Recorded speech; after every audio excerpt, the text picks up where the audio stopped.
Hello, everybody. We're back again with another special episode of the Nintendo Pipeline Podcast. We are here to talk about Smash Remix Release 1.5, which just went up a few days ago. My name is CMM. I am a co-lead tester for the Smash Remix team, and I'm going to be your host today. And with me, I have. I am the Smash Father. I'm the project lead for the team.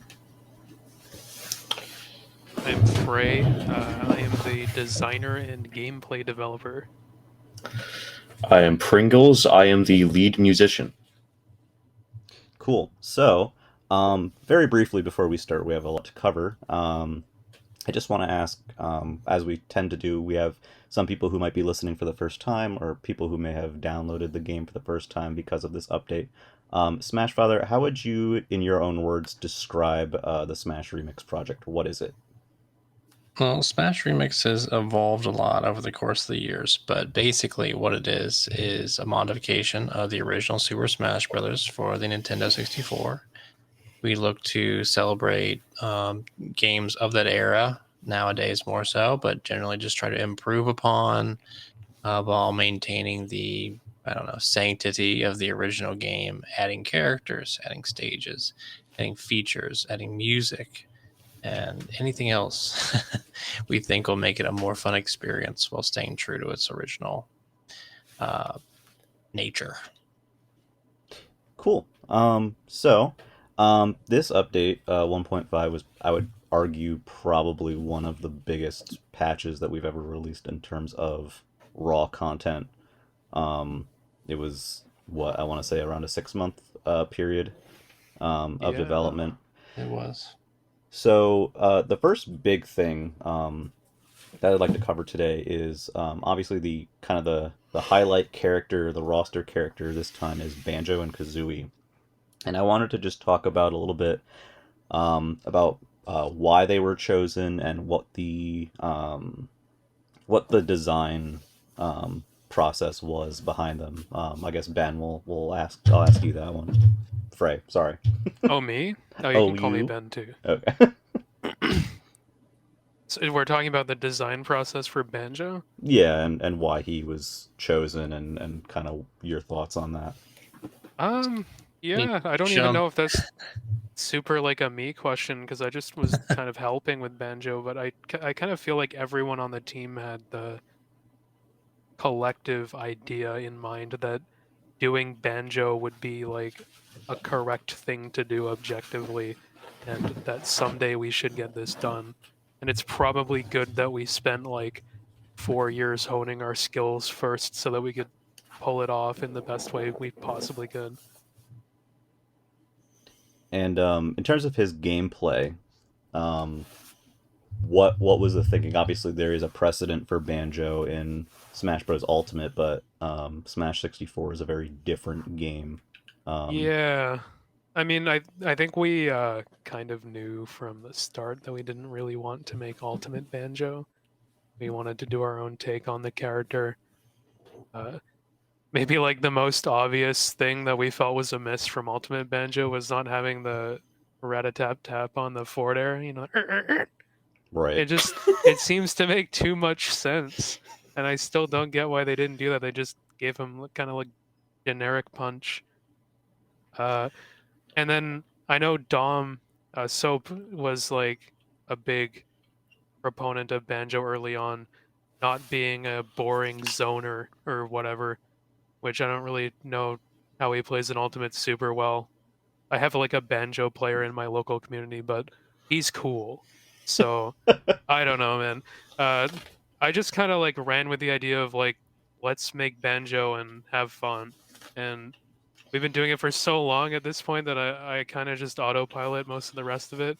It's like, yeah, this makes sense. And like Justin had in mind for like what he wanted the special moves to be. Like at least especially the up special, I think was kind of his vision for it. Yeah, Justin, tell me a little bit about that. Well, I mean, there's a lot of things with the Ultimate Banjo, and I'm not a huge Ultimate guy either.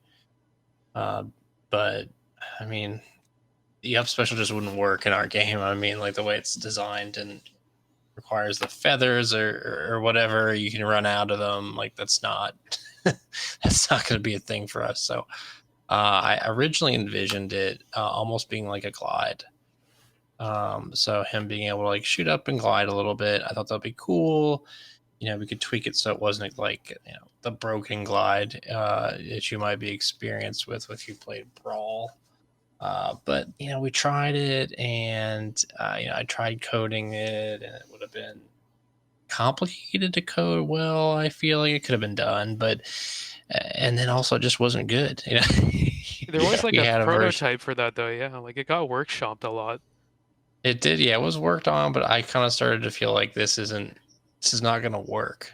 Yeah. So, and this happens a lot. So we kind of got together as a team. I think Ben contributed a lot, and we just figured out, how it should work, and we kind of just tweaked it until it felt right. And now he just has more of a boost, and versus like a actual like glide effect or anything like that.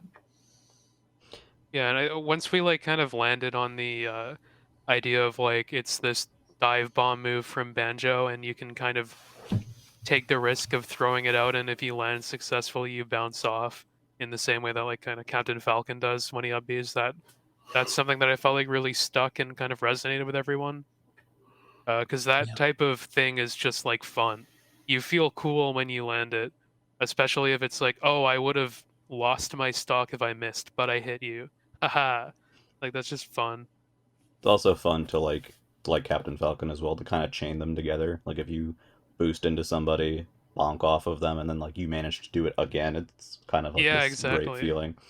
Yeah, being able to act afterwards if you connect successfully is always like nice. I seem to remember one day, I don't, it was a long time ago, but I believe it was it Dom who did the down air, which is kind of like a soccer kick. Yeah. And I think everybody kind of just really liked that immediately. No, It was a I don't funny think I think it evolution. was initially contentious. Well, it was a bit It was. contentious. I feel like There's a lot of thoughts. we had some people not wanting that at all, like some strong opponents, but There's true that because of the spike aspect.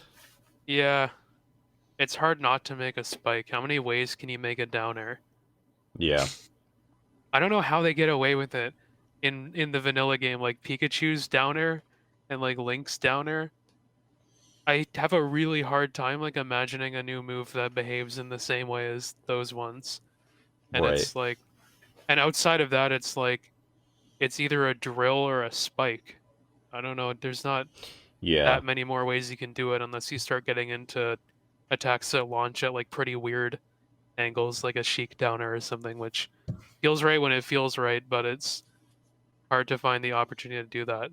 Although we did with Banjo's downer in the end, which is like Yeah. a really fun aspect of that move, I think.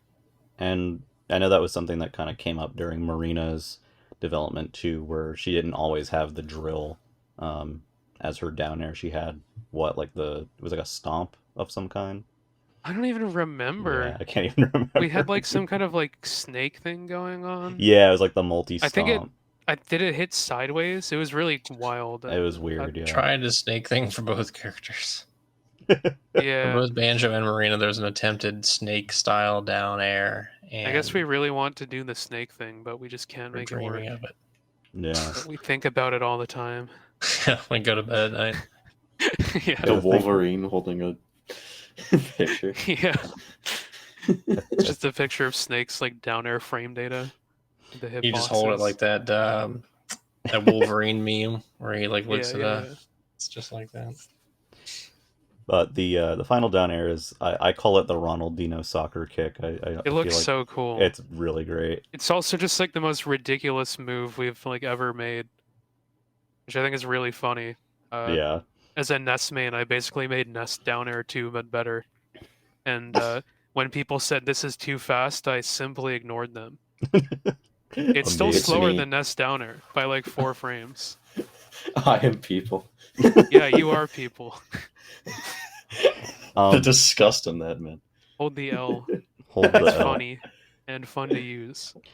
Another thing Can't that's contest. pretty unique. People seem, despite that, to not think Banjo is super strong anyway. So Yeah, I've noticed that so far. I mean, obviously it's early days, but um, there's definitely been a variety of opinions so far. And I guess that's a good time to ask is in terms of creating a character that's a roster character and it's created with the idea of being balanced competitively. What are things that like what guidelines or guidance are you kind of looking to create the character? Like how powerful do you want a remix character to be compared to both other remix characters and the original cast? I mean, I think like I'm probably just gonna be saying the same thing I said when this came up when we talked about Marina, so I won't dwell on it for too long. Yeah, Uh, my belief is pretty much just that there are archetypes of characters that are built to succeed, and there are archetypes of characters that are not built to succeed. A big, heavy character is never going to be like a top tier unless you make it awful to play against for everyone. And so, like, we kind of just look at it on a more individual level I'll of like chime these in there moves should too. feel I right, see. you know. Oh, Yeah, go ahead, Justin. I Justin? might be having some technical difficulties here. uh-oh. Oh no. Oh no! Okay, I'm good. Sorry. No worries. Carry on, Ben. I couldn't hear him, and then I suddenly could, and I was like, "Oh gosh, no." Carry on. Oh, okay. You thought we were just like sitting in silence for There was an awkward 15 pause, and I was seconds? like, "Well, I'll chip in here." And then I was just interrupting Ben when he was Yeah, in the no, middle of something. basically, yeah, it's like, yeah, there's like types of characters that are gonna be good and types of characters that aren't gonna be as good. Uh, Banjo is like kind of the least I've inhibited myself in terms of like looking at moves and being like, this seems too good as an individual move. I kind of just like figured like, you know what, let's just make good moves because it's not gonna beat the vanilla characters, like the top tiers either which way. Right. And like let's just have fun. And I did some like kind of weird outside the box stuff too, but I think it turned out pretty cool. One of the unique things about Banjo is his down special because it's actually two different moves. Yeah. Beak Barge, I believe, is the name on the grounded version. Is that correct? hmm I get all the Banjo attack names confused. It's And Beak Barge, yeah. yeah, and then the aerial version is the Bill Drill, Yep. which is specifically the Tui version of the ground pound move. Um, Beak Buster. Beak Buster, is that what it's called? Oh no. That's what the one in Banjo 1E is, Okay. yeah. One-y, okay. Um, so that move is interesting because it also gives you a little bit of vertical height, and of course has the drill hitbox in the aerial version. Yeah. I know something that came up a few days ago when we were all just talking was that it's usually kind of weird to have a down special and vanilla that is two different moves. Um, what was sort of the ultimate like decider on how the down special was going to work? I think. Oh, go ahead, Justin. Okay. Well, for me, it was kind of like, well, he has a lot of moves you want to incorporate. And the build drill one for me was kind of like, I don't know. You have so many moves that are like character presses down B and they jump in the air and slam down with their butt. And Yep. Yep. and so like, I was like, on the ground, maybe let's make it something different. I think we just kind of had different ideas that both kind of worked. Yeah. We talked and- about making like the aerial down be like a downward dive version of uh the like down B on the ground, like kind of like in the same way a Falcon Kick works, but I think it just made more sense to do the build drill. Yeah. I think it's fun. I think it's somewhat different. You're drilling downwards with your down special, Yeah. trying to make it a little more interesting. Yeah, and then a lot of the normals that Banjo has are actually kind of like there's a Banjo hitbox and there's a Kazooie hitbox, which Yeah. is fun too. It's like that for Nair, up tilt, and down smash, I think. Yeah, Which are like the moves where Dom animated it so that they're kind of attacking together. right. And then after he made all those animations is when I made the decision to just give them individual hitboxes. So it wasn't like a goal, it was just something that kind of emerged. And I'm still like gauging how that works in the Yeah, grand scheme of things. I think it's cool though. But there's a lot of weird little interactions that can happen, like you'll clang with Banjo's hitbox and then Kazooie's will still be active. right. Or Banjo will like nair your shield at the perfect spot and you jump out of shield and get hit by Kazooie's wings. So it's kind of cool. But there's like downsides too, like because they're combined moves, each individual hitbox has like lower than average damage, so they're not as safe on shield as like a traditional nair or down smash or up tilt would be. Right, you're gonna only really get the full benefit of the move if both Banjo and Kazooie's attacks hit, and they Yeah, and won't when you land that always. on shield, the like shield stun isn't gonna stack up. It's just gonna like reset. So Right, it's as if you're hitting with a move that does like half the damage when you hit a shield. right. So that's definitely an interesting weakness for the character to have. Um, and in terms of obviously we had stages in the game already for Banjo. Spiral Mountain got a rework, I believe. Jay and Retro worked on that. Um, and obviously there was a lot of music.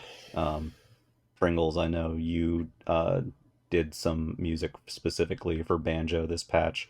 Um, what were some of the other considerations, like for things that we kind of wanted to do this time that are maybe not directly like the character's moves, but are other like little considerations since it's kind of like he was the headline of the patch?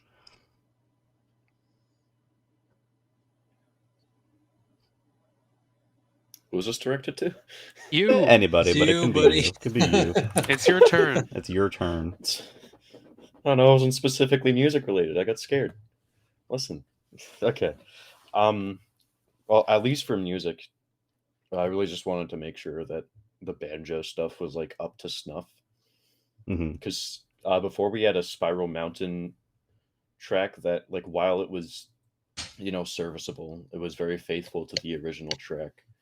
Um, I think the new one we have based off the Ultimate Remix fits Smash better and is a better tribute to the series as a whole because it incorporates melodies from other parts of Banjo, like a Rusty Bucket Bay or a Freezy Peak. Right, yeah, it's kind of like almost like a celebration of the entirety or The, more of the game.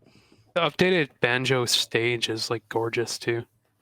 Yeah, It it looks miles better than the old one, and I still love the idea that like the top of the mountain is like corrupted by Grunty's curse, and now that Banjo has been added to remix, the curse is receding and the grass is green again.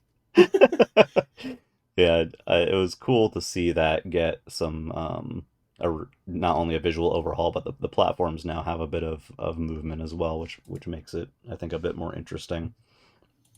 Yeah. Is there anything that anyone wants to say about Banjo for this patch that we haven't really talked about? Maybe small details or something that you really wanted to, or that you hope people um, experience with Banjo? That could be anybody. It's a hard question. It is a hard question. I just hope people really like the trailer, man. Yeah, we'll definitely talk about the trailer, I think, a little later, but that trailer was sick. I hope people enjoy like experimenting with Banjo's unique mechanics because there's a lot of depth to unpack there. I love the way his like down B rises up a little, like you mentioned earlier. I think that was Justin's idea, and it's so satisfying to ledge stall with it because you can just like tap away from the ledge and then down B, and you'll immediately re-grab it. You don't have to like double jump like Yoshi does. It's like Yeah. little things like that feel nice. The way you can use his forward air properties to move Yes. around, there's a lot of potential there because it has like a unique float mechanic to it. And You can that's kind of use it to like snap to platforms as well. and that's an example of something that even got tweaks towards the very end. I know Retro tweaked the animation a bit so that it was a bit more like how it works in, or is visually more how it looks in the original games, which Yeah. I thought was a nice touch. Yeah, it's Um, always nice to see little bits of cleanup happening, like no matter what. if it's an improvement, then get it in there, right? Yeah. Um, the other, one thing I'd like to point out, because I've noticed a lot of people haven't noticed, is when you're doing the up special, the first press of the B button obviously is the rise, but when you go to do the horizontal hit with the second press, if you hold the opposite direction, Banjo will go in the opposite direction. You have a choice there. So I think that's Right. a fun, um, a fun thing that you kind of throw out, and people may not be expecting it. Like you're facing the other way, and then you bomb Yeah. into them or whatever. It's like ridiculously good at sweet spotting ledges too. I don't know if people have quite caught on to Yeah, just how much you can like push that yet. It's also and it ridiculously funny when he crashes into a wall. So there's also that too. Yeah. that now was that. That was another late addition. Yeah, that was, and Something that caused Ben some. couldn't let not happen. He loves that idea. I mean, it is fun to Yeah, watch. yeah, he has to bonk. Like that's just how it goes. It did like from a gameplay dynamics point of view, like change a little bit of how Banjo's recovery interacts when you're trying to edge guard him as well, though. Because Yeah, before, if you upbeat into a wall from like right next to it, you'd kind of get stuck in place until the attack ended, and then you started falling, and then you would grab the ledge. But now it's like you immediately splat into the wall, and it's kind of like a Ness up B situation. There's yeah, like a little moment to punish him, but it works very differently from before. I think overall I like it a lot more yeah. in And that I regard mean, as well. in terms of other like stuff that changed, of course the actual recovery distance of that move shrunk. It used to used to fly really far horizontally. Yeah, Uh, well, it grew and then shrunk again is yeah, like the full story. yeah, Because one thing that had happened is I had noticed that the hitbox was coming out like slightly later than what the animation was implying. And the hitbox coming out is also what starts him moving forwards. So I moved that a little bit earlier, but the end of the animation stayed the same. And that meant he ended up spending more frames traveling forwards, which like unintentionally buffed the distance. And right. eventually, to compensate for that, I reduced the speed he travels per frame. But I'm not sure if where we landed is like a little bit shorter, a little bit further than like the initial version of it.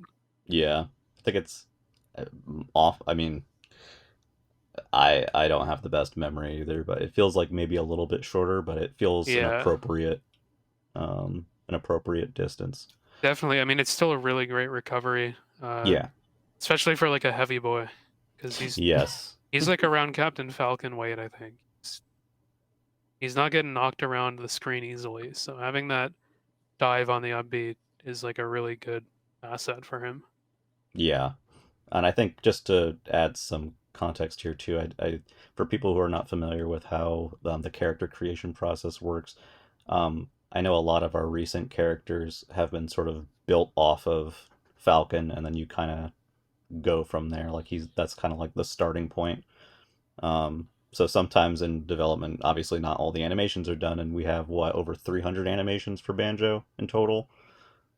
It's Not something. that many, but Is it's a it? lot. It's a It's like lot. closer to 150. Oh, okay. I don't know where I got my wires crossed there, but yeah, it's a lot of animations. Well, Um, the thing is there's Kazooie too, right? So if you right, factor that in, it's 200 animation or 300 total when right, you include both characters. Even though Kazooie is just in the backpack for yeah, like 80% of them, she yeah, counts. right. She's doing a slightly different pose each time. You just don't see it. Sometimes she's winking even.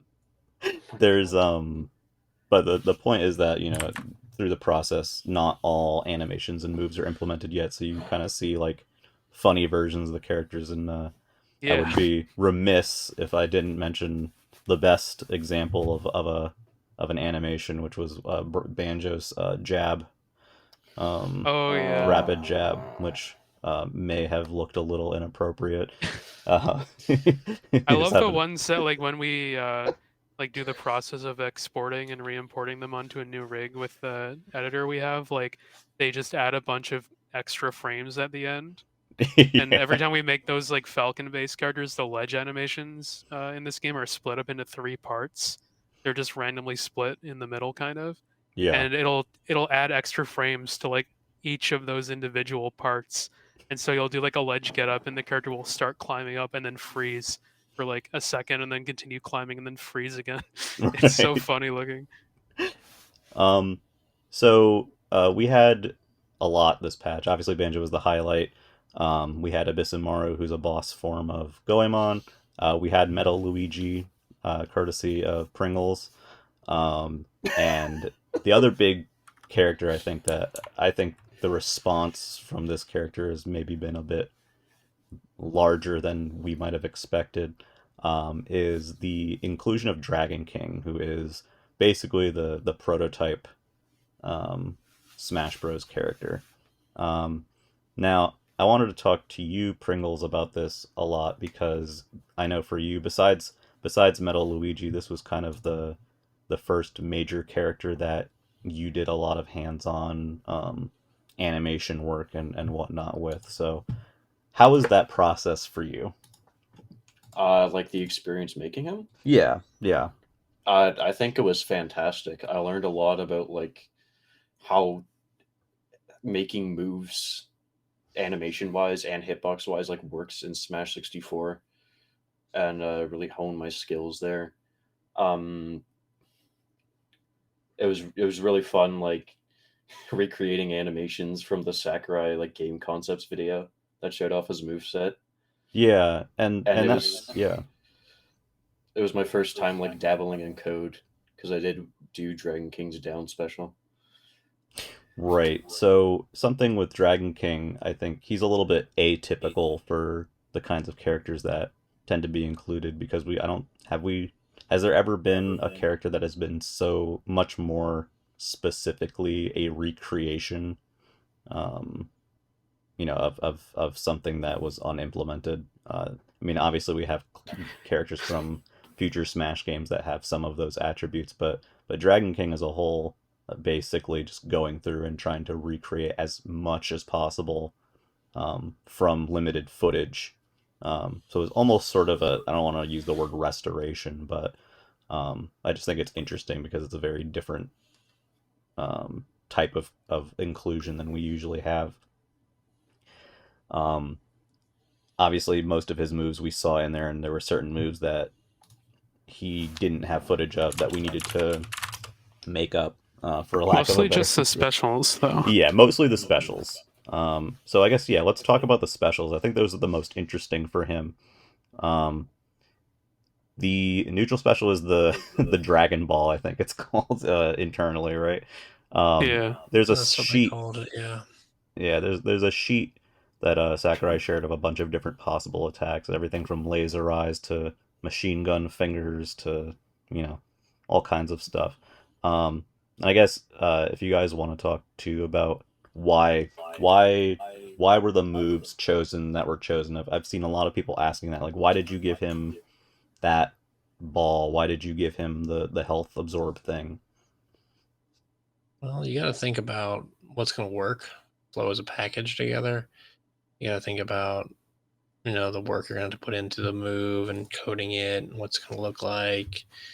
And you just got to think about what's going to be fun. Some things just don't work as well too in Smash 60. Like some things like, will that really translate to a move? It's going to be good for Smash 64. I mean, I don't know if we thought about that so much. I kind of want to feel like I want to bring back the pictures.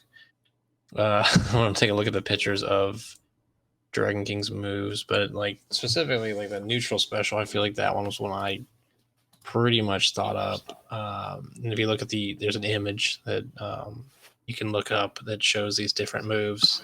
There's not much to them. There's like it's literally maybe a picture. I don't think there's even like Yeah. animation. Like not like a even It's a just a grayscale. picture, yeah. It's like a reference pose, Yeah, basically. it's just a single image, and it just shows. It's called projectile, which I did not take very literally in my interpretation. He's got a giant ball. Now it's next to him with his hands shooting out a blast like a Dragon Ball Z character, or Ryu or whoever you want. I looked at that move and I thought it's really one of two things. It's either that's what became Samus's neutral special, where she charges up a move, it becomes a giant ball, and then she shoots it, because Right. you couldn't just have someone shooting out Samus charge shots. Or it's one of these moves that you see in a lot of fighting games I think the one I thought it was Flying Dragon. Yeah. It's just not a very popular game that people. It's more of a cult classic, I think. But yeah, just shooting a big ball right in front of you, and Ben seemed to really like that idea because he made the hitbox, which is like a really quirky, fun hitbox. Obviously, the It's like a move seems multi-hit. simple. It is a simple move, but like Ben made a fun hitbox that has like two. A part of it was my idea to have like an internal hitbox that's a little bit different. But Ben kind of made it, executed it in a way that I think is pretty fun to use. So Yeah, I was thinking about like King of Fighters when I made that because I've played a bunch of King of Fighters Mhm. 02 on like Fightcade. There's this one character Kenso who has like a like super move that's like kind of similar in terms of animation and the fact that it's just like a big energy ball that hits a bunch of times. I think it's called Hermit Power Blast or something. Uh, I kind of just like thought up like something like that based on what Justin was saying. I want to make like this move, and I made like the animation for it and the hitboxes and stuff. And I don't know if it's exactly what was intended by the design sheet, but I think the fact that it references that as all of the specials do is like the important part, and it turned out pretty cool. Yeah, the one I was personally most interested in was the health absorption one, because that's not really something that a character in Smash 64 has. it looked really cool. It did look really That's cool. that's the reason. Yeah, I mean, Yeah. yeah. I had a really desire cool. to make like an anti-air command grab, in like the same sense as like every grappler in every like fighting game has a big anti-air command grab where they reach up and grab you out of the air, and that's kind of what I was trying to channel with the grounded version. Right. Which like it was hard to convince people that it was a good idea at first. I was met with some resistance Some to people the just idea of having his grounded up be like not leave the floor, but I think it turned into something pretty cool. And the aerial version, he just goes crazy. They said do something like Kazuya, and I did that. Yeah, where he kind of And, like grabs you and then slams you down, which I yeah, and I think think it makes looks that really so cool. fun. And I made it have like 2 frames of ending lag for both the like aerial and grounded version in terms of when the like opponent is thrown and when you can act. So it kind of feels like you're canceling it almost. And you just have like so many possibilities for how you can follow up with it. It's a lot of fun to use. Yeah, he's built as a I guess as we usually call it, a bonus or a boss character, where he's more balanced around just being fun to use as Yeah, opposed to, being a I don't think he's serious. super overpowered or anything. Like he No, has a lot of like really good aspects from many different vanilla characters, but at the same time, like his recovery is almost like a worse version of Falcon's. he's Yeah. It's not like Ebisumaru. it's like a Falcon punch that doesn't give you any recovery boost, and like Right. almost the same up B. But a lot of his normals are really fun too. I will say, like, just going back to what you said earlier, in terms of like restoring what we saw in the prototype footage, we definitely took a lot of liberties in terms of like frame data because there were some moves in that prototype footage that were like so slow and clunky looking that it just didn't seem like it would be fun to play. Right. So instead we kind of took it from Yeah. the perspective of like, let's give these like the kind of frame data that you would see traditionally in a Smash 64 character rather than like frame 20 down tilt. Yeah, as Right. if he evolved Like- with the rest of the game. And you know, I think as he Pringles would did an have. amazing job like making most of the hitboxes. A lot of the hitboxes you see on Dragon King are just his doing. There were like a few moves that I touched up on, but in general he did a really great job, like better than most people I've seen at executing Smash 64 styled moves on the first go. And in a lot of cases it was just like, Pringles, you were like, what do I do? And I was like, copy this move from this vanilla character.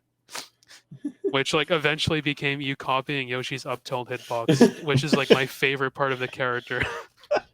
It's really funny because that was like his worst move in the footage, where he does an up tilt like right next to someone and it whiffs and it only comes out on like frame 16.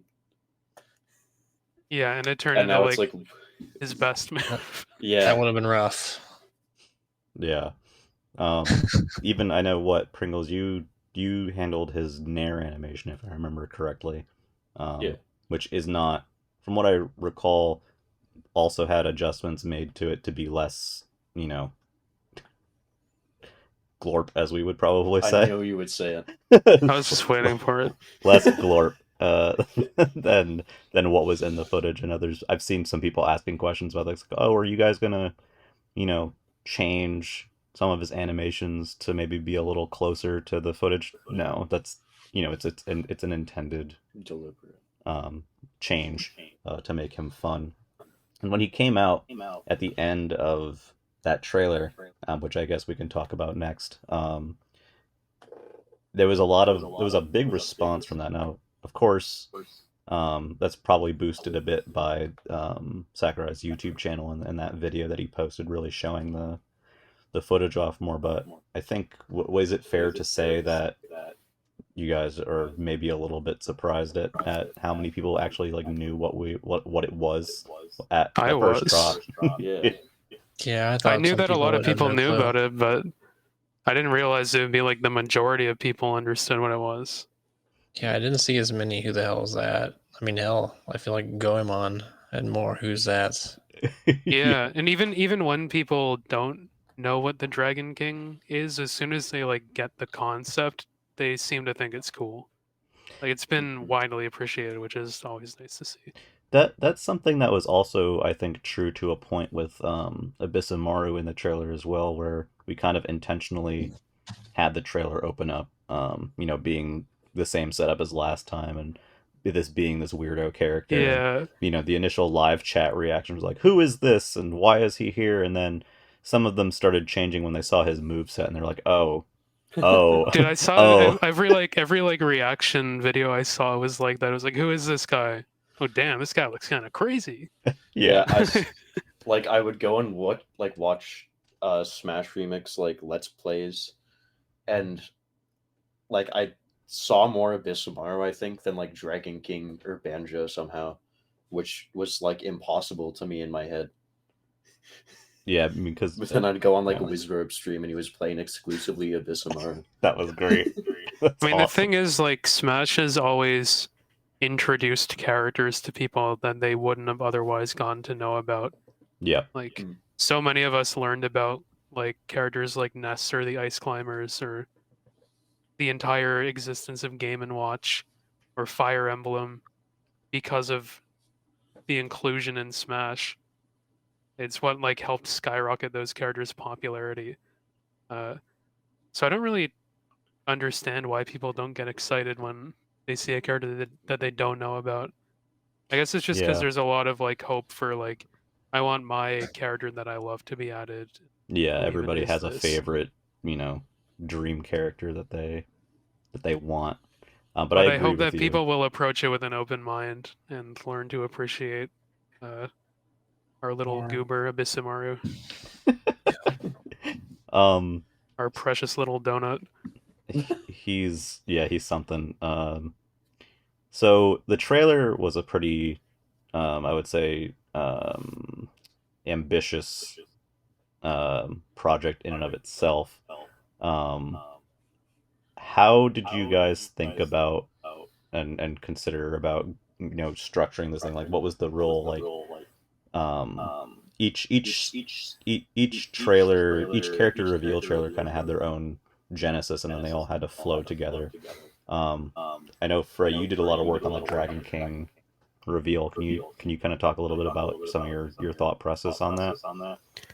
Um, yeah, I mean, I knew that I wanted it to be like the end of the trailer, like the overall structure of the trailer where it goes Abyssumaru, then Banjo, then like a bunch of features and stuff, and Dragon King at the end is like what I had in my head very early on and advocated for a lot. Because I think especially putting Abyssumaru first was like the right play. Yep. Because I mean, I love trolling our fans a little bit, but also like I think if you put him anywhere else, it wouldn't have resonated as well. And having that flow straight into the Banjo trailer in the way it does was like an incredible idea, and I love how that turned out. Yeah. I don't even know who it was that came up with Abyssumaru like flying through the sky. I think it was And Quick Slash. yeah, maybe. in Banjo's trailer, and then we like ended up just making it flow seamlessly. Yeah. And then that later led to the idea of like, let's start this like Dragon King montage bit with exactly the frame that the Banjo reveal left out on, so that it's seamless as well. Yeah, you could string all three of those together as one Yeah. large I think trailer. it's super awesome. But in terms of specifically the Dragon King reveal, Retro 64 kind of came up with the idea originally of doing this reverse order montage of all the characters and like showing their fighter number in the same way that the Ultimate Everyone Is Here originally did.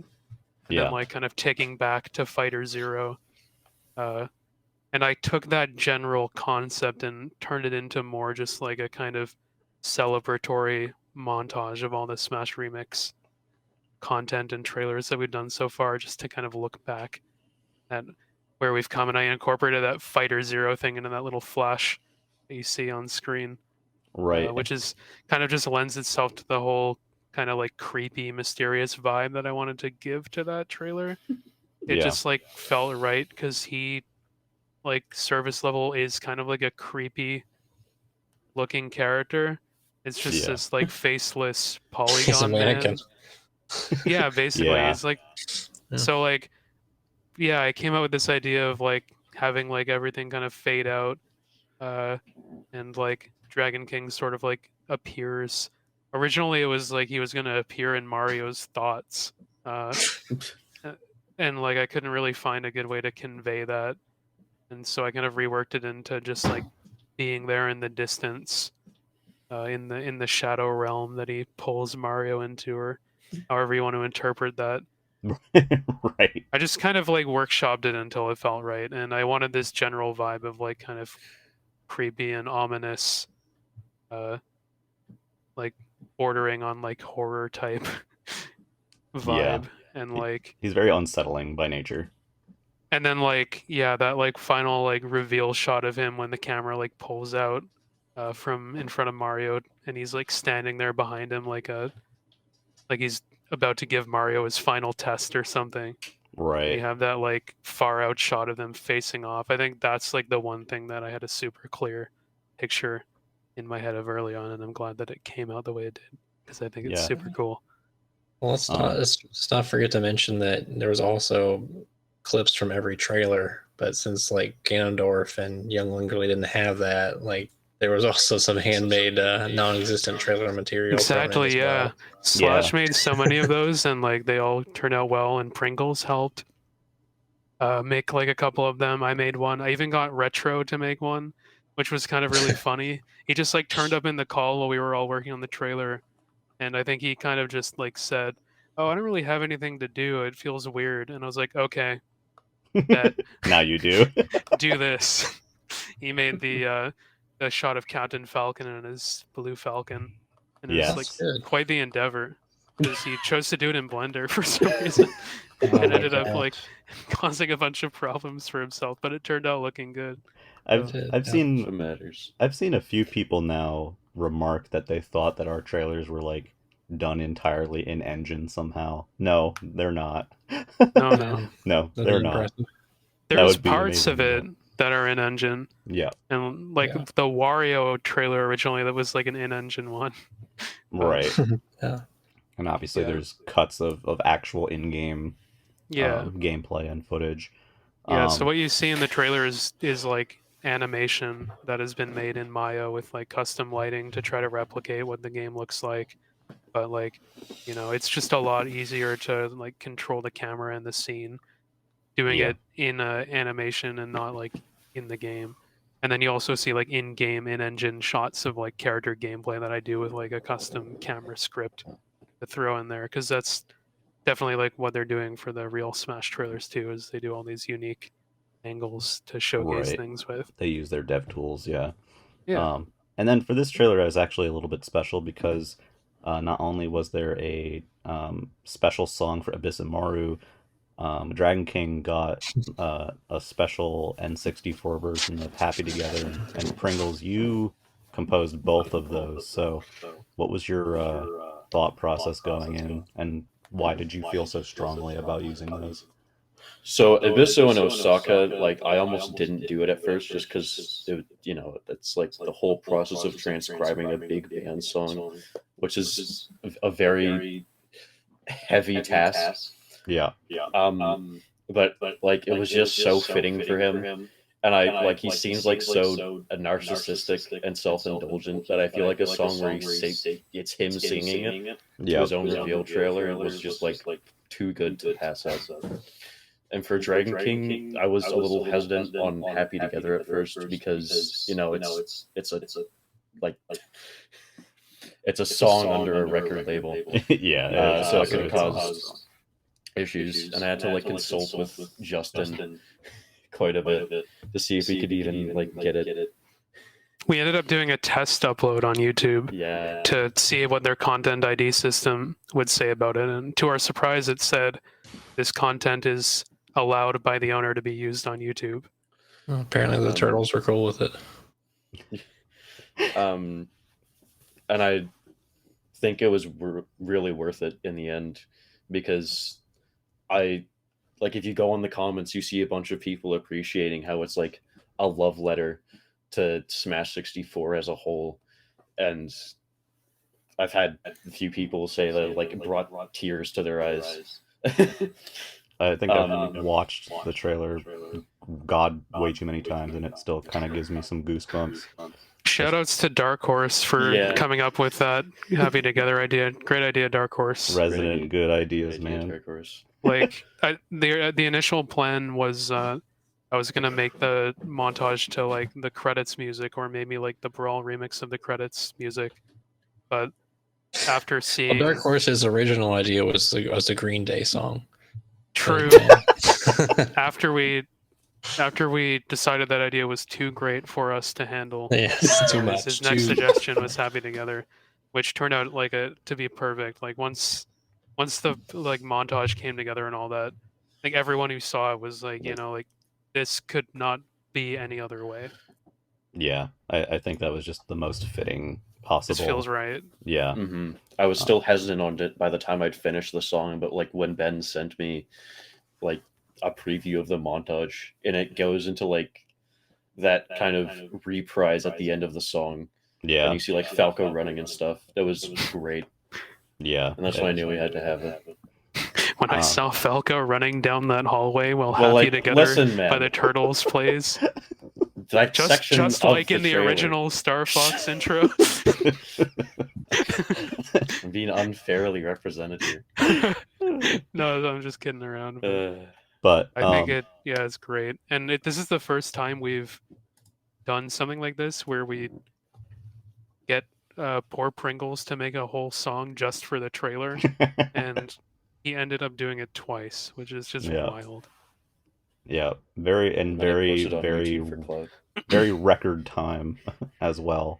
I mean, technically, we made a special version of the Banjo song too. That's true. Because I got you to like extend the one part by like 2 bars so that we could keep his splash screen up longer. And we also did like the end note. And I do want to talk about that briefly as well because that scene was a large collaboration from a lot of people. Everyone from DeShaney to you guys to I can't even remember who else wasn't. There's a lot of people involved. Soap worked on it. Pringles made a bunch of looping character animations. Retro 64 contributed looping character animations. DeShaney set up like the whole scene and kind of came up with the original premise of Banjo performing with a band of characters. Yeah. And Soap made the like 3D environment and handled a lot of the final passes on the animations. Yeah, and that environment is based on the Battlefield stage that was redone. And that was a lot of retro and with some help from Jay, putting that together to look more kind of like a mix of the rest area from All Star and the like, commercial, from the game and Brawl Battlefield, kind of all smushed into one thing, which I think turned out fantastic. I'm very happy with how that turned out. Pringles, you had fun with Yoshi drums. A lot of people love the Yoshi drums. And Samus Fiddle. I made like 2 tweets One was about Yoshi drums, and Samus. One was about Samus on the fiddle, and the fiddle one got like twice as many reactions to it. It's I pretty was great. like, man, my Yoshi drums. They're very specific references that people, noticed and enjoyed. I had no idea Samus playing the fiddle was a reference. I just got told to make a loop, and I did. My favorite thing is still there's like one like really heavily upvoted comment on the trailer on YouTube that says like it's cool that every character playing an instrument is a reference. It's just like, no, it's not. Yoshi playing the drums was a fabrication of my mind. But go off. Some of them definitely are though, like Bowser playing an accordion stuff too. That's from NES Tetris. That was also Deshaney's idea. Yeah. And I my personal favorite shot of that entire segment is the Peanuts style jam out shot. It's just kind of perfect. Which was something that was kind of talked about from early on. God, the peanut shot. Yeah. That animatic, if you ever choose to upload it, is a riot. Yeah, I'd like people to see the animatic. It's very funny. I think it's cool that there is an animatic. Like that's the first time we've done anything like that too. Yeah, So the level of like collaboration and coordination that went into this Banjo trailer was like our peak in terms of just like the effort and teamwork that was required for sure. And it all came together very quickly. It all had to be like very specific for like timings and pulling off like cutting between the animation and the gameplay was not an easy task when you have like 6 different people working on it. Yeah. But everyone got it done exactly the way that we needed it to be done, and it turned out like perfect. Yeah. Shoutouts to Dark Horse too for the features and stage reels and sort of the connective tissue that the trailer has. And then you did the speech bubbles for Banjo and Kazooie as well, so that's another. Yeah. I know Retro helped write a lot of those. Yeah, Retro boards. provided drafts for everything and came up with basically all of the core ideas. The only contribution I think that wasn't like specifically Retro's idea was like that first one where Kazooie says like, "Oh, we better be top tier." That came from Soap. Yeah. But yeah, that was arduous process to recreate those, but we did it with Marina, and like it just felt right to do it with Banjo Kazooie. Yeah. That's one of those iconic things from the game that everyone remembers is the those interactions. Yeah, that too, the gibberish. And then the other thing was like the Banjo menu screen. Yes. His room, which I recorded footage for, and the thing that I think is really cool about that is that my journey as a ROM hacker or whatever started 10 years ago with like making texture hacks with the Rice Video plugin, which I'm sure like a lot of people have done because it's like one of the easiest ways to get into messing with N64 games. And that ended up being exactly what I did for that footage of Banjo's room, is like using that to replace like the paintings and stuff in the room with custom images. So that was really cool. It was kind of like coming around books, full circle. The books with all the different stuff on them. Yeah. Yeah. The Game Boy. And the Game Boy, which I haven't seen Smash anyone remix mention. on the Game Boy. Smash remix. Nobody's on the seen Game it Boy. yet. Yep, no one's Go noticed look. it. It's there. I haven't seen many people notice the references in the stage reel yet either. I hope people maybe figure out some of those because those were fun to do. There's so many tiny little like things like that. Yeah. That we, would love people to appreciate, but it's so hard to spot everything. Yeah, it is. And I realistically, especially just with the amount of content added. Yeah, and I mean that goes for the actual trailer too, in terms of determining what content is going to be shown off. I'm glad that we were able to show stuff like Magic Kirby or like the Yellow Team in features, but we had stuff like poison damage and some accessibility features and you know, all kinds of stuff that you can't just possibly just show off in a trailer that I think is already the longest trailer that's ever been Yeah. done for this Yeah, we've project. never revealed 3 characters before. Yeah, and we almost revealed 4. So, it's like True. Metal Luigi is in there as well, and the only Metal Luigi ended up being revealed on Twitter. yeah, the only evidence of Metal Luigi in that trailer is the fight on Metacrist tent, which I haven't noticed Sitting if there. I haven't seen if anyone happened to notice it when it was live. I'm guessing not because it's very hard to tell, but I thought it was kind of Yeah. funny. And Slash actually made that like Metal Luigi reveal shot while the Yeah, trailer was still being worked on, but we just kind of felt there was nowhere to fit it in that wouldn't break up the pacing.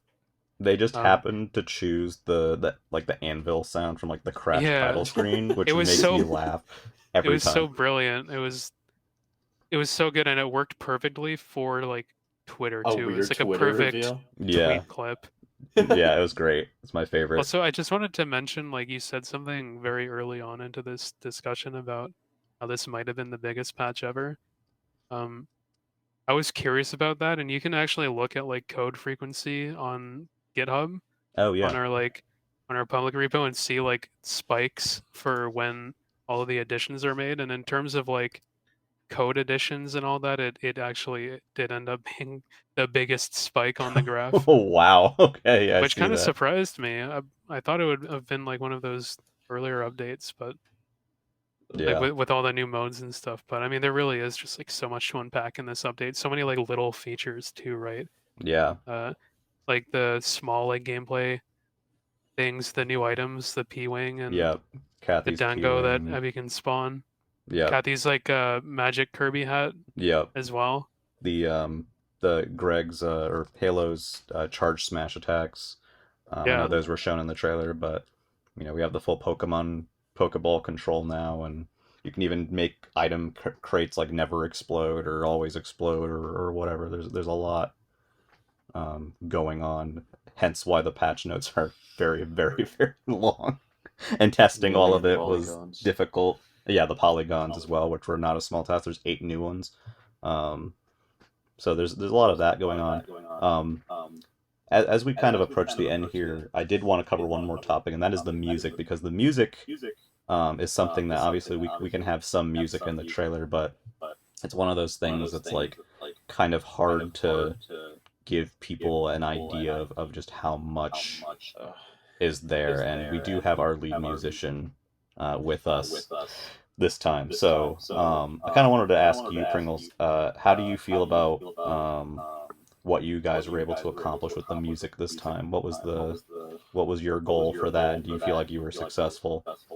We accomplished some like clickbait worthy statistics where we've added more songs just in this patch alone than there are in like the entire game, like the base game total. Yeah, that's Like crazy. including like victory themes and stuff too, including right? victory. But that's also including vanilla victory themes. Right. I remember you. Yeah, that's what I meant. I remember you saying like how surprised you were when you like actually sat down and looked at the number of music tracks Yeah, that were 'cause put in to this me, update. it was like it was kind of an autopilot patch to me for like music. I didn't really put a lot of thought into like adding as many songs as possible. I thought it would be like not near 1.4 or 1.3, which is when I initially joined and I had a lot more free time to just churn out music tracks, which is all I did at the time. But I guess part of that can be attributed to our newest musician hire, One Up Shy Guy, who's Yes. done a bang up job, like adding a whole bunch of menu music tracks, like an unprecedented amount. Yeah, it's kind of ridiculous.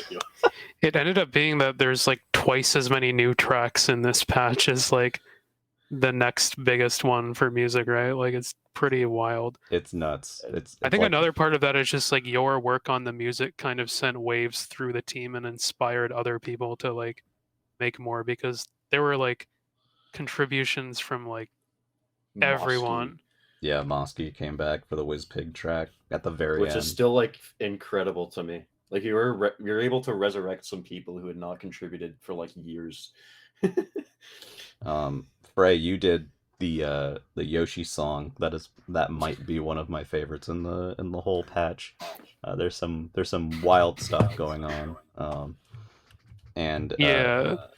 you know, obviously most of it is on stage, and some of it is put on stages that might be a little less commonly chosen by default. But if you go into the music settings menu, you can listen to every song that was added, and even set them on or off for random music. So I hope people do that.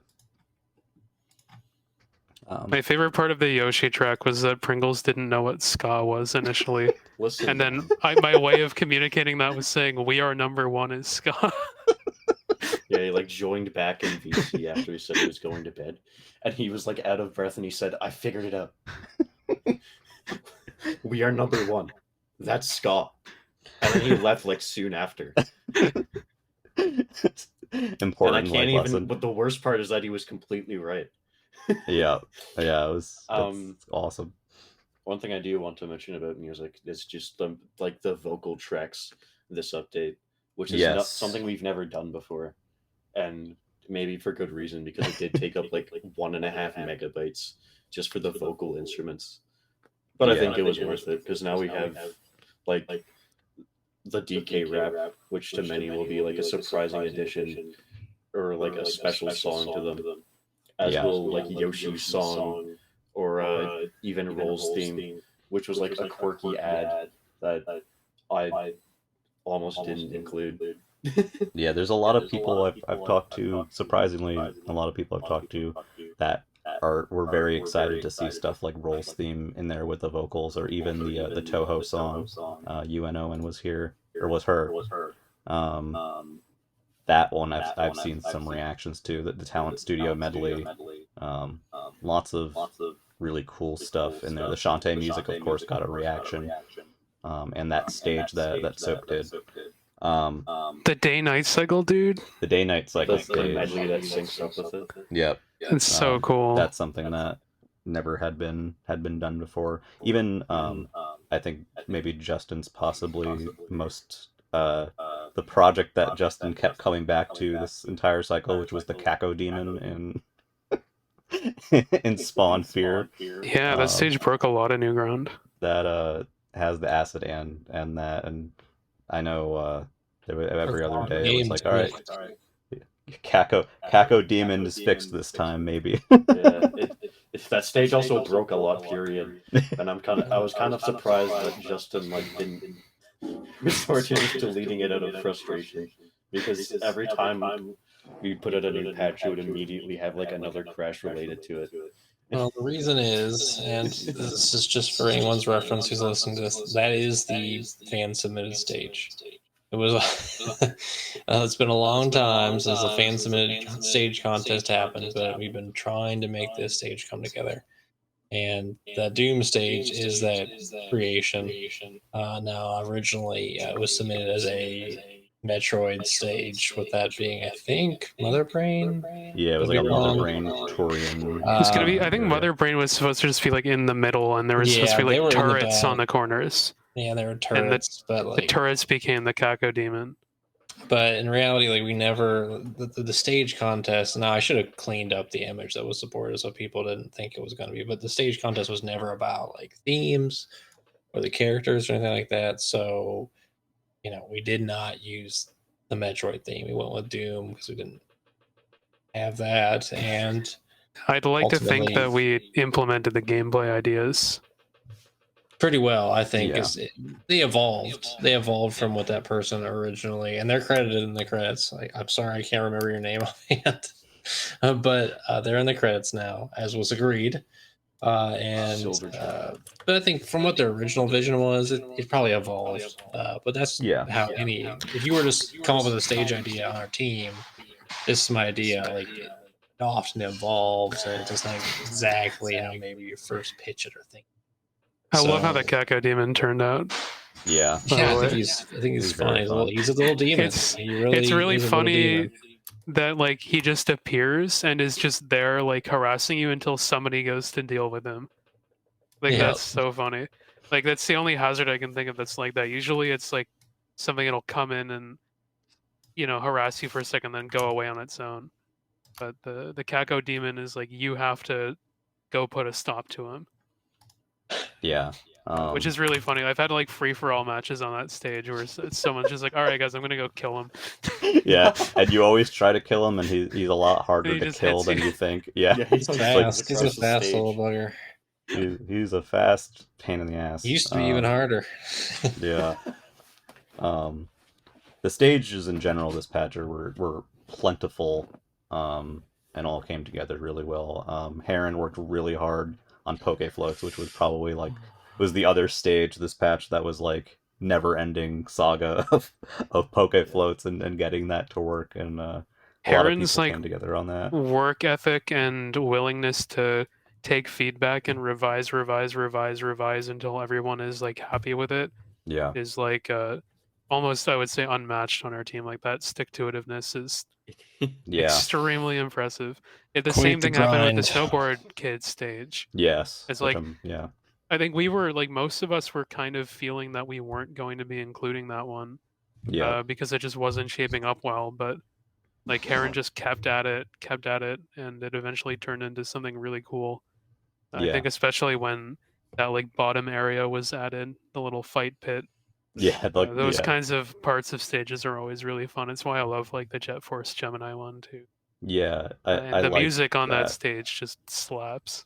Yeah, it's funny because yeah, that one was kind of one that wasn't sure was gonna make it, and I was really hoping it would because I know how much people love Snowboard Kids, and obviously we had music and stuff kind of ready for this stage, and I was really happy to see in some of the comments from the reveal trailer that there are people that were really excited about a Snowboard Kids stage making it in, and One Up did a few tracks that were Snowboard Kids related as well. So I think that turned out really nice. Yeah, I think One Up did like Board 3 Shop tracks. and Wendy's Wendy's House house. and 3/4 Silver of it was Mountain. him. Yeah. And then Big Snowman was mostly Suba's work. Yeah, And that song I really love. It turned out great. I mean, it's so good it got used in the trailer. yeah. And then even some of the other stuff like Soap redoing Fountain of Dreams, it has the Nightmare theme there now. Thank God. Um, That was something that I think Justin would not have allowed to not be happen. left on the table. Again, Um, I know Never you've always forget. wanted that song. You never And- forget your first boss you defeat. So Yeah, I agree that might with have been that. my first video game boss that I defeated. I don't quite recall, but I always liked that jam. I love that joke. Might have been. It's so good. Persia said you never forget your first video game boss. I think that was mine. I can't recall. But for real, It was that the track first is that I remember. So Yeah. we're gonna go with that's the first. Thank you for Probably. introducing me to that track as well, because I haven't played that game and it's such a cool song. I'm so glad it was the NES version too. I'm gonna say it. I don't care what anybody says. I love that version of that song. There are and- different versions, or I can't even tell what song it is. I don't even like. There's the modern takes on the Nightmare one. I was like, what Yeah, even is yeah. this? There are some weird ones out there. And One Up was like, fought is- on that, like struggled on that song, and Chill for quite a while and pushed through. Yeah, I think he's also one of the the team members who has like an insane willingness to take in feedback and adjust until it's like up to standard. Yeah. Because I bullied him on Chill. But eventually it turned into something that like I think everyone was really happy with, and I'm glad to have more than one Dr. Mario song. Yes. Finally. He even sold you on QQ, which is not an easy which is a task. song I didn't have the vision for initially, but he made it work. So kudos to him. I mean, and you did some stages this time as well with Big Boo's Haunt, yeah. Smashville Remix. Jay helped out on and did Dinosaur Land, like did the bonus stages for Banjo. There's just so many people who've done so many, different things. And it's The impossible. Animal Crossing stage even has a song from Halo Factory. It does. That's right. That's Halo's first Greg's song. one and only musical contribution. Yeah. which is Um, great. It's like a Freaky Friday dev cycle, man. Like everyone has fun making music. Yeah. I think it's just a fun thing to do. Yeah, and I guess I was that really happy this patch that I finally was able to like sequence some tracks myself. Like traveling. you Yeah, like traveling. Yeah. There's also the gallery mode that you did. It's your first sort of mode. oh yeah, that's you've my done. first mode, which is Yeah. weird. I've just never really dabbled in modes before.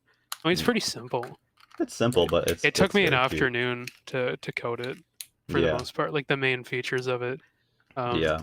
And it really just came from a place of like wanting to be able to look at those pictures without loading up one player mode and fighting Master Hand, and like wanting to kind of like put together a little love letter to our team who's made all those like awesome new like victory images and music tracks, and just having like a place to go and appreciate that. God knows that Banjo one deserved to be Oh god. the ongoing saga of the Banjo 1P image. Shout outs to Soap and Retro for painstakingly recreating the SGI renders for Banjo and Kazooie just to pose them for an image that's like at N64 visual quality. Yeah, I think that was driving Justin crazy. He had some good quips about that one for sure. Went in Banjo and fans calculated the seeing amount of time, and it was startling. Yeah, it's a lot. We make those images honestly over the course of like a few hours, like before. I made the release. Ebisumaru one just like on a whim, and it was literally just like a screenshot from the game, slightly edited. And that one took like over 3 months. Yeah. Yeah, and it wasn't just like, oh, we started working on it, forgot about it for a while, and you picked it back up 3 months later. It was like it was worked upon. Yeah. For a long time.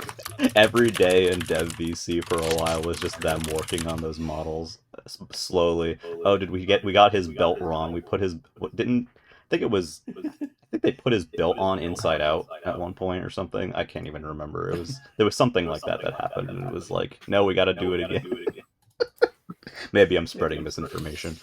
But yeah, I think that kind of just speaks for this project on the whole, is that everyone involved is very detail oriented and is really values the very small the small bits. There's plenty of Easter eggs and secrets in the update that are very intentionally not documented, that we won't talk about, that we hope people will find, that got thrown in. Including John, who would be remiss to not mention with his work on optimizing stuff like SRAM and all sorts of back-end stuff. Like anytime something gets broken, John dives in and somehow makes it work. That's just... You've got another fire. Come put it out. Yeah, pretty much. So to wrap up, I'm going to ask each of you, what is one thing that maybe we haven't talked about that you hope people may see and appreciate in the update, even if it's something very tiny? I'll start with, I'm going to give Justin time to answer this one. So I'm going to start with Pringles because I can. Dude, it's so unfair.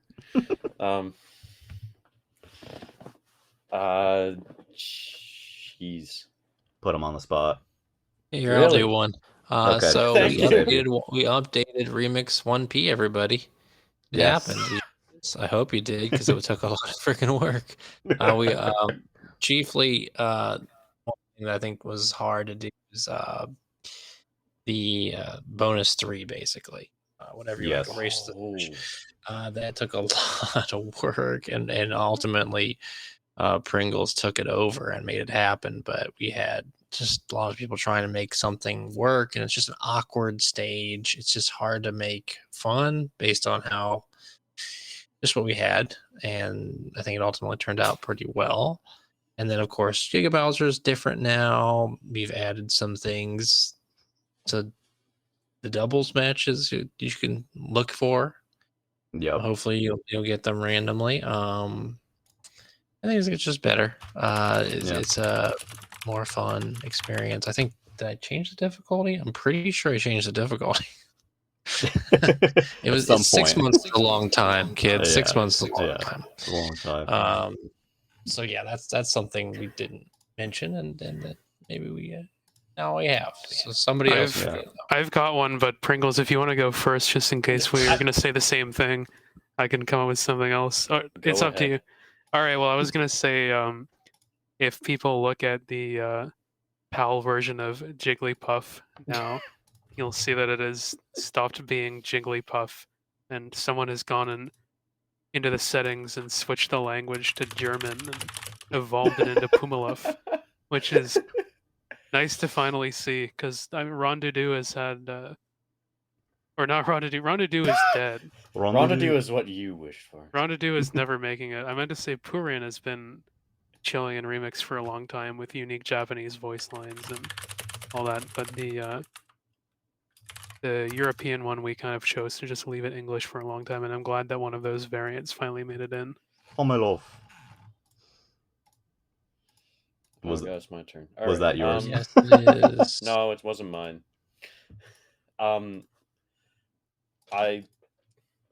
really just want to encourage everyone to go listen to the music, because there's an unprecedented amount this patch, and I think every one of them is like very high quality. Yeah, I mean, there's a lot in there. Dark Samus got a bunch of changes too. She did. Oh yeah, she did get a lot of changes. Peppy got changes. I think he's much more fun now. There's all kinds of, dig through the patch notes. God help you. There's a lot of them, but definitely read through them, because there's a lot that was added. I know for everyone probably knows the one I'm gonna say, and that is you can drum in gallery mode. So you should try drumming in gallery mode. Oh yeah, that was your suggestion. Yeah, I'm glad that was able to happen. Kathy and I just kind of sat down and were like, all right, what sounds are we using?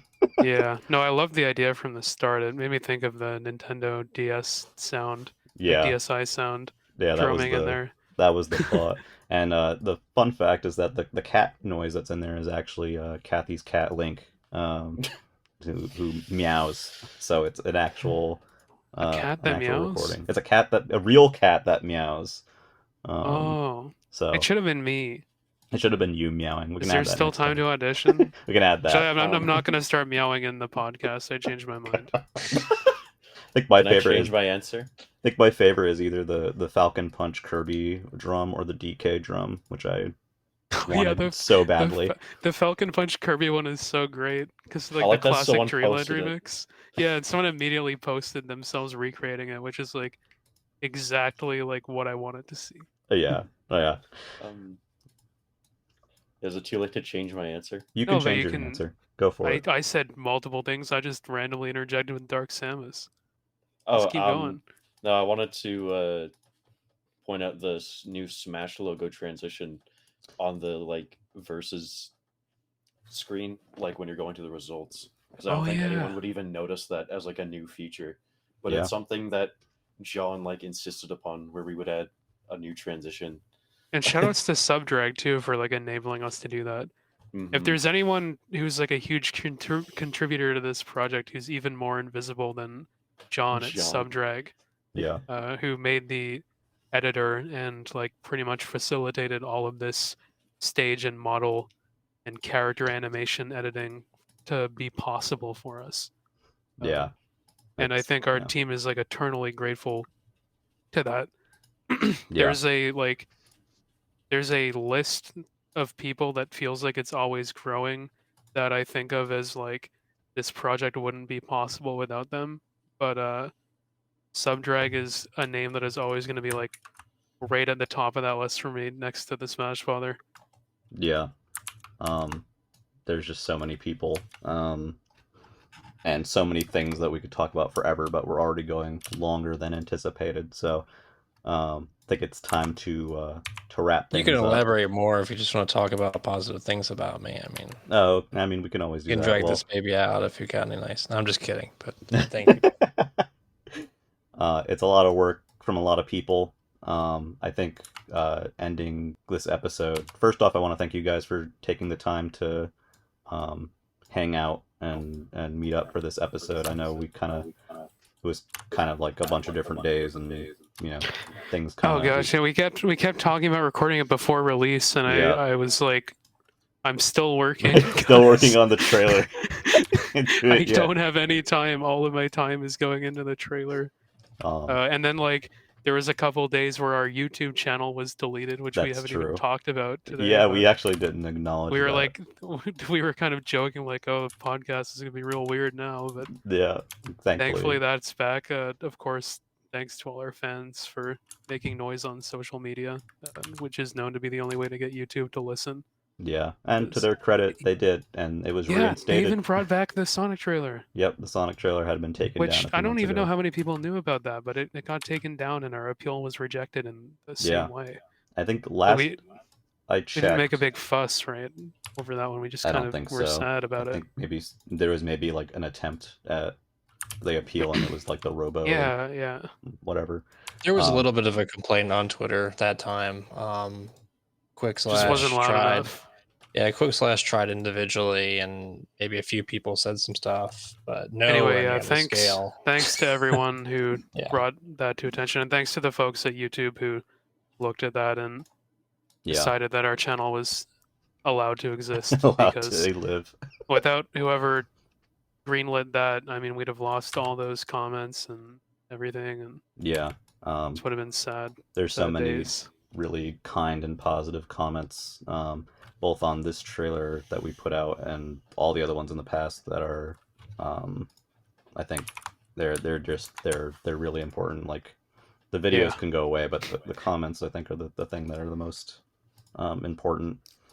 We could keep talking forever, but I think that's like a good note to end it on. Yeah. Shout outs to you guys. Yeah, thanks to everyone who's been playing. Maybe people who started just with this cycle. Maybe people who've been playing for a while. I've seen a lot of new people join for 1.5.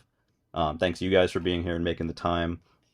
Shout outs to anybody that we might have forgotten to mention on the team. It's just so many people doing so many different things.